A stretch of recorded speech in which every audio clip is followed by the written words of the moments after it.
Hello everyone, welcome to Vishnu Economic School. So in this video we are going to discuss third essential of a valid consideration. So let's get started with third essential of a valid consideration. तो अब consideration में भी past, present और future, मतलब जो consideration है वो past में भी हो सकती है परफॉर्म, प्रेजेंट में भी हो सकती है और फ्यूचर में भी हो सकती है।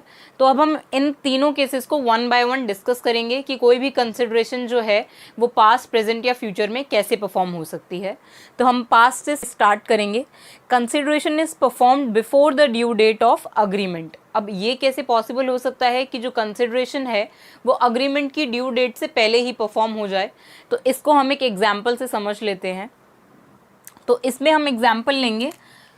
मान लेते हैं एक पार्टी है बी और दूसरी पार्टी है ए।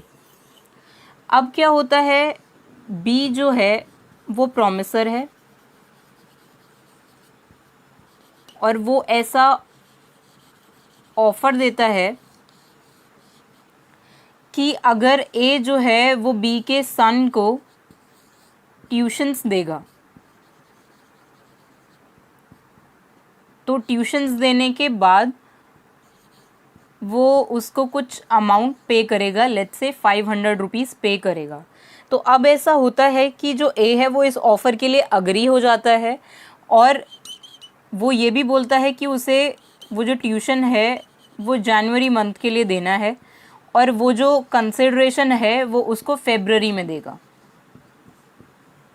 तो अब इस केस में क्या होता है, जनवरी मंथ के लिए ए जो है वो उसके सन को ट्यूशन देता है, बी के सन को ट्यूशन देता है और उसके बाद फेब्रुअरी में जो बी है वो ए को 500 रुपीज़ पे कर देता है। तो अब फेब्रुअरी में क्या होता, ये केस जो है, मतलब ये जो कंसिडरेशन है जो ए ने परफॉर्म किया वो कंसिडरेशन जो है वो पास कंसिडरेशन हो जाती, क्योंकि ए ने जनवरी मंथ में बी के सन को पढ़ाया, ट्यूशन्स दिए और उसने फिर फेब्रुअरी मंथ में उसको 500 रुपीज़ दे दिए। तो अब ऐसा जो ए का ऑब्लिगेशन था जनवरी मंथ के लिए ट्यूशन देना, जो कि फेब्रुअरी मंथ में एक पास कंसिडरेशन बन जाएगा। अब इसमें ये भी इम्पॉर्टेंट पार्ट है कि जो कंसिडरेशन है वो प्रॉमिसर की डिज़ायर से मूव होना चाहिए। मतलब जो प्रॉमिसी है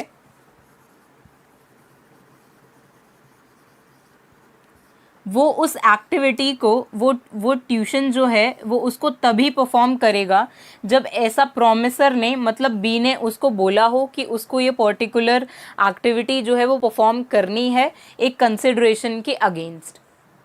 इस केस में ए ने जो है वो एक पास कंसिडरेशन के बदले में उसको कोई अमाउंट मिलेगा कि उसने वो एक्टिविटी जो है वो जनवरी में परफॉर्म कर दी और उसके बाद उसको फेब्रुअरी मंथ में उसके लिए प्राइस जो है वो मिल गया।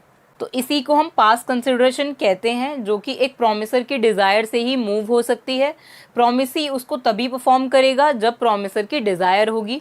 तो यहाँ पर बी ने उसको ऐसा ऑफ़र दिया था, इसीलिए ए ने वो जो ऑब्लिगेशन है वो परफॉर्म किया। तो अब जो कंसिडरेशन है वो प्रेजेंट या फिर एग्जीक्यूटेड कंसिडरेशन भी हो सकती है। Consideration move simultaneously with the agreement. अब जो कंसिडरेशन है वो साइमल्टेनियसली मूव करती है अग्रीमेंट के साथ, मतलब उसी टाइम पर परफॉर्म होती है।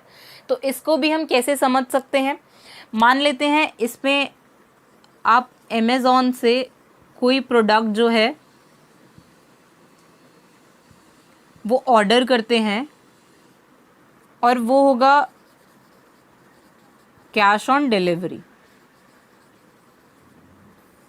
तो अब इस केस में क्या होगा कि अब जब आपने अमेज़ॉन से वो प्रोडक्ट जो है वो ऑर्डर किया और उसमें आपने उसके लिए कैश ऑन डिलीवरी पे वो ऑर्डर किया है, तो उस केस में जब अमेज़ॉन जो है वो प्रोडक्ट आपके पास डिलीवर कर देगा, तो उस केस में यहाँ पर अमेज़ॉन की साइड से वो जो ऑब्लिगेशन है प्रोडक्ट डिलीवर करने की वो कंप्लीट हो जाएगी।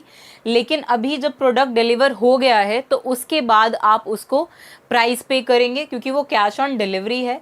तो इस केस में जहाँ पर एक साइड से जो ऑब्लिगेशन है वो कंप्लीट हो चुका है और एक साइड से, मतलब जो दूसरी कॉन्ट्रैक्टिंग पार्टी है उसके पार्ट पर अभी जो कंसिडरेशन है वो परफॉर्म करना बाकी है, तो उसको हम प्रेजेंट या फिर एग्जीक्यूटेड कंसिडरेशन बोलते हैं। अब इस केस में आपको ये समझना है कि जब डिलीवर हो गया, अमेज़ॉन ने जब वो प्रोडक्ट जो है वो आपको डिलीवर कर दिया, तो उस केस में अमेज़ॉन के साइड से वो ऑब्लिगेशन जो है वो कंप्लीट हो गया और आप अभी उसको प्राइस पे करेंगे, कोई भी अमाउंट जो भी उस प्रोडक्ट का है वो आप उसे पे करेंगे। तो उस केस में आपकी साइड से अभी वो एग्जीक्यूट करना बाकी है। तो अब इसमें भी हमें एग्जीक्यूटेड कंसिडरेशन और एक एग्जीक्यूटेड कॉन्ट्रैक्ट में डिफरेंस समझना इम्पॉर्टेंट है। तो अब अगर ऐसा होता है, अगर आप कोई प्रोडक्ट जो है वो अमेज़ॉन से ऑर्डर करते हैं और आप उसके लिए इमीडिएटली पेमेंट कर देते हैं, तो उस केस में ये प्रेजेंट या फिर एग्जीक्यूटेड कॉन्ट्रैक्ट होता, कंसिडरेशन नहीं। लेकिन अब इस केस में अगर ऐसा है कि आपने अमेज़ॉन से कोई प्रोडक्ट ऑर्डर किया और वो कैश ऑन डिलीवरी है और अमेज़ॉन ने वो प्रोडक्ट आपको डिलीवर कर दिया, लेकिन अभी आपको प्राइस पे करना बाकी है, तो उस केस में ये जो कंसिडरेशन होगी वो प्रेजेंट या एग्जीक्यूटेड कंसिडरेशन हुई, ना कि एग्जीक्यूटेड या फिर प्रेजेंट कॉन्ट्रैक्ट। तो आपको इन दोनों में भी प्रेजेंट या फिर एग्जीक्यूटेड कंसिडरेशन और एग्जीक्यूटेड कॉन्ट्रैक्ट में डिफरेंस समझना इम्पॉर्टेंट है कि कब हम उसको एक एग्जीक्यूटेड कंसिडरेशन बोलेंगे और कब वो एक एग्जीक्यूटेड कॉन्ट्रैक्ट बन जाएगा। तो एग्जीक्यूटेड कॉन्ट्रैक्ट के केस में इमीडिएट पेमेंट का केस होगा, लेकिन एग्जीक्यूटेड कंसिडरेशन के केस में अभी एक पार्टी के पार्ट पर ऑब्लिगेशन परफॉर्म करना बाकी होगा। तो अब देखते हैं कि फ्यूचर कंसिडरेशन कैसे परफॉर्म हो सकते हैं। तो फ्यूचर कंसिडरेशन को हम एग्जीक्यूटरी कंसिडरेशन भी बोलते हैं।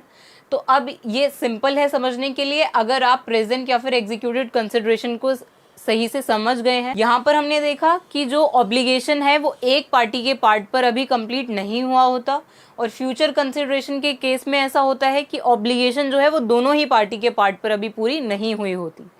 तो अब इसको हम कैसे समझेंगे, इसका हमने पहले एक एग्जाम्पल लिया था। मान लेते हैं आप सचिन तेंदुलकर के साथ एक कॉन्ट्रैक्ट में एंटर होते हैं और उस कॉन्ट्रैक्ट में आप ऐसा बोलते हैं कि सचिन तेंदुलकर अगर आपको 6 मंथ्स तक क्रिकेट सिखाएंगे तो आप उनको at the end of 6 month 1 lakh rupees देंगे। तो अब इस केस में ये जो कॉन्ट्रैक्ट हुआ आपके और सचिन तेंदुलकर के बीच में, ये यहाँ पर एग्जीक्यूटरी कंसिडरेशन हुई, क्योंकि अभी सचिन तेंदुलकर आपको 6 मंथ्स तक क्रिकेट सिखाएंगे और आप उनको at the end of 6 months जो है वो 1 लाख रुपये पे करेंगे। तो जब तक वो 6 मंथ्स पूरे नहीं हो जाते तब तक वो कंसिडरेशन जो है वो दोनों ही पार्टीज़ के पार्ट पर परफॉर्म नहीं हो पाएगी, मतलब कंप्लीट नहीं हो पाएगी, कंप्लीटली परफॉर्म नहीं हो पाएगी 6 मंथ से पहले, क्योंकि जो कॉन्ट्रैक्ट है वही 6 मंथ्स का है।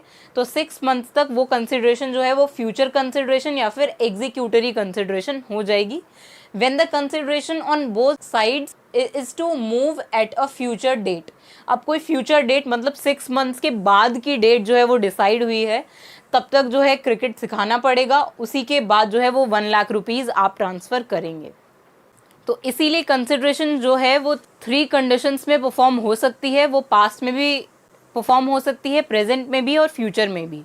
तो अब इसके नेक्स्ट वीडियो में हम डिस्कस करेंगे 4th essential of a valid consideration. So that's it for this video. Thank you.